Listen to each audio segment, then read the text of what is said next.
Greetings world. We are anonymous. For the last 2 months, we have been consistently reporting on a possible global conflict, World War III, between the United States and its allies in the West, and Russia and its allies in the East.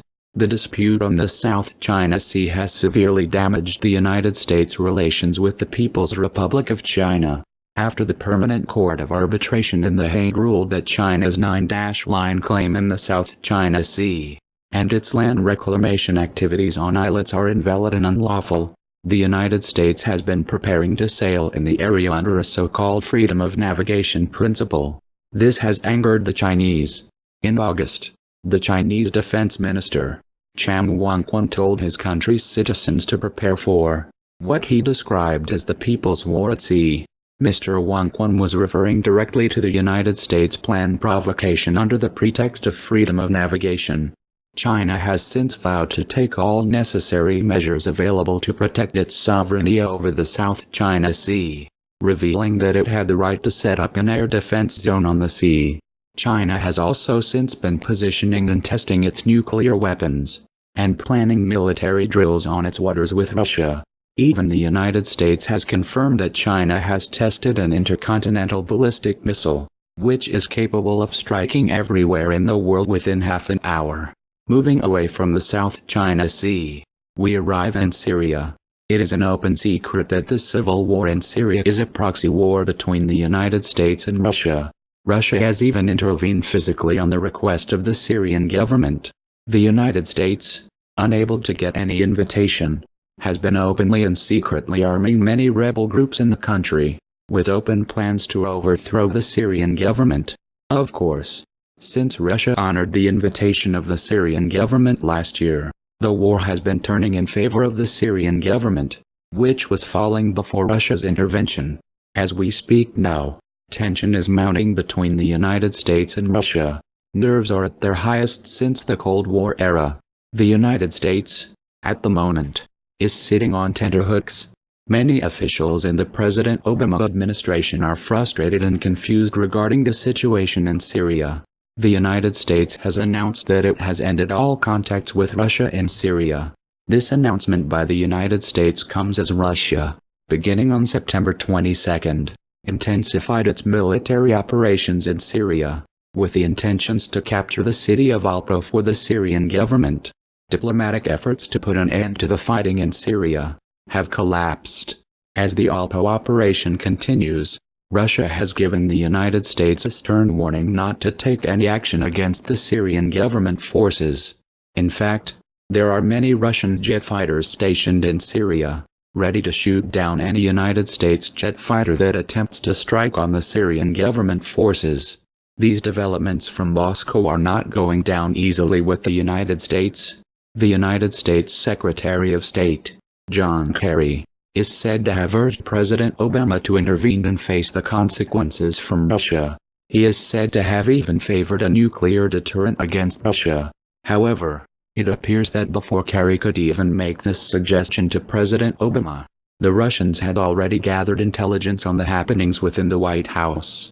According to ZVEZDA, a Russian Defense Ministry television channel, the country has started preparing its citizens for a possible nuclear war with the United States because of the mounting tensions in Syria.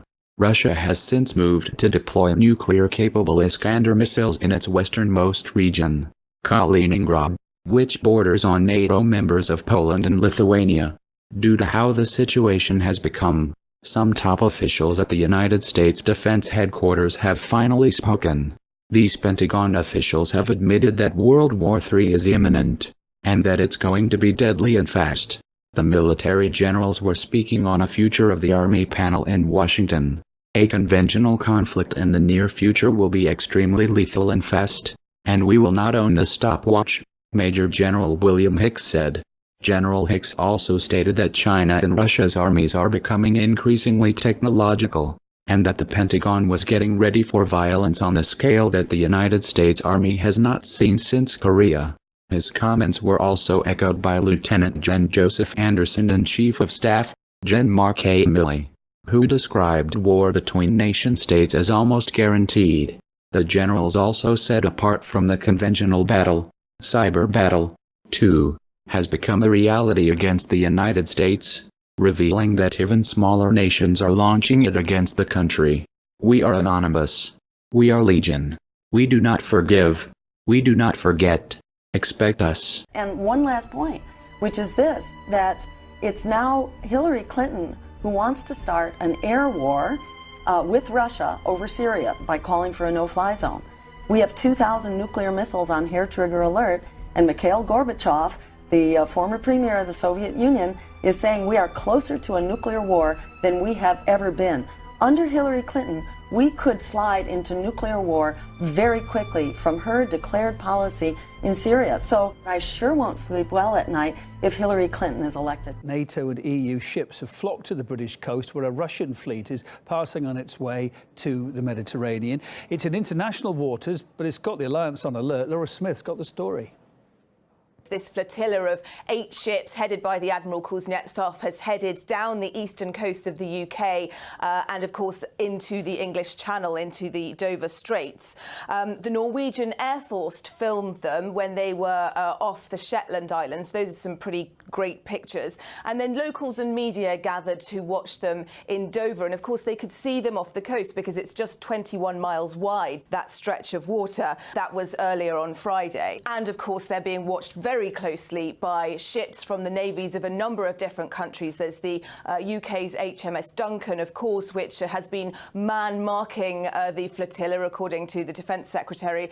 The Norwegians, the Finnish, they all have ships in the area that are watching the progress of these destroyers, and several NATO vessels and planes as well. If we hired high-priced stuff... And several NATO vessels and planes as well. Extraordinary display of Russian military power just a few miles off the British coast. One Moscow newspaper called it an armada, and its chosen route, straight down the English Channel, is likely to have been chosen deliberately. The warships could have gone round the north coast of Scotland, but this was the route that sent a powerful message. One which a former Royal Navy Admiral said was a wake-up call. Since the end of the Cold War, we've allowed our capabilities to decline, and I also think our skills have declined as well. We need to get back into the game of actually countering the Russians whenever they seek to coerce either European nations or project power like they have done with this task group. The task group will be reinforcing what's already a big Russian presence in Syria. Today, the EU, blocked by Italy, stopped short of threatening sanctions against Russia for what it called atrocities like the bombing of civilians in Aleppo, while Moscow's ambassador to Brussels denied that this was all a massive demonstration of hard power. What about the option of controlling the airspace so that barrel bombs cannot be dropped? All the options. What do you think of that option, sir? Right now, Senator, for us to control all of the airspace in Syria would require us to go to war against Syria and Russia. That's a pretty fundamental decision that certainly I'm not going to make. И люди не чувствуют опасности. Вот меня что беспокоит. Ну как мы не можем понять? Мы тащим мир вообще в совершенно новое измерение. Вот в чем проблема.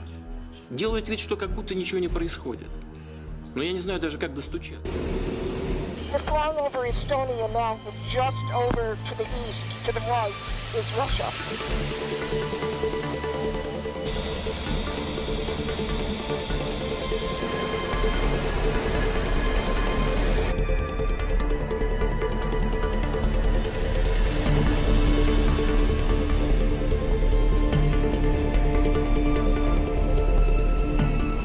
We need to be ready. We should not be afraid. Ready for? Ready for opportunistic behavior of Putin's Russia.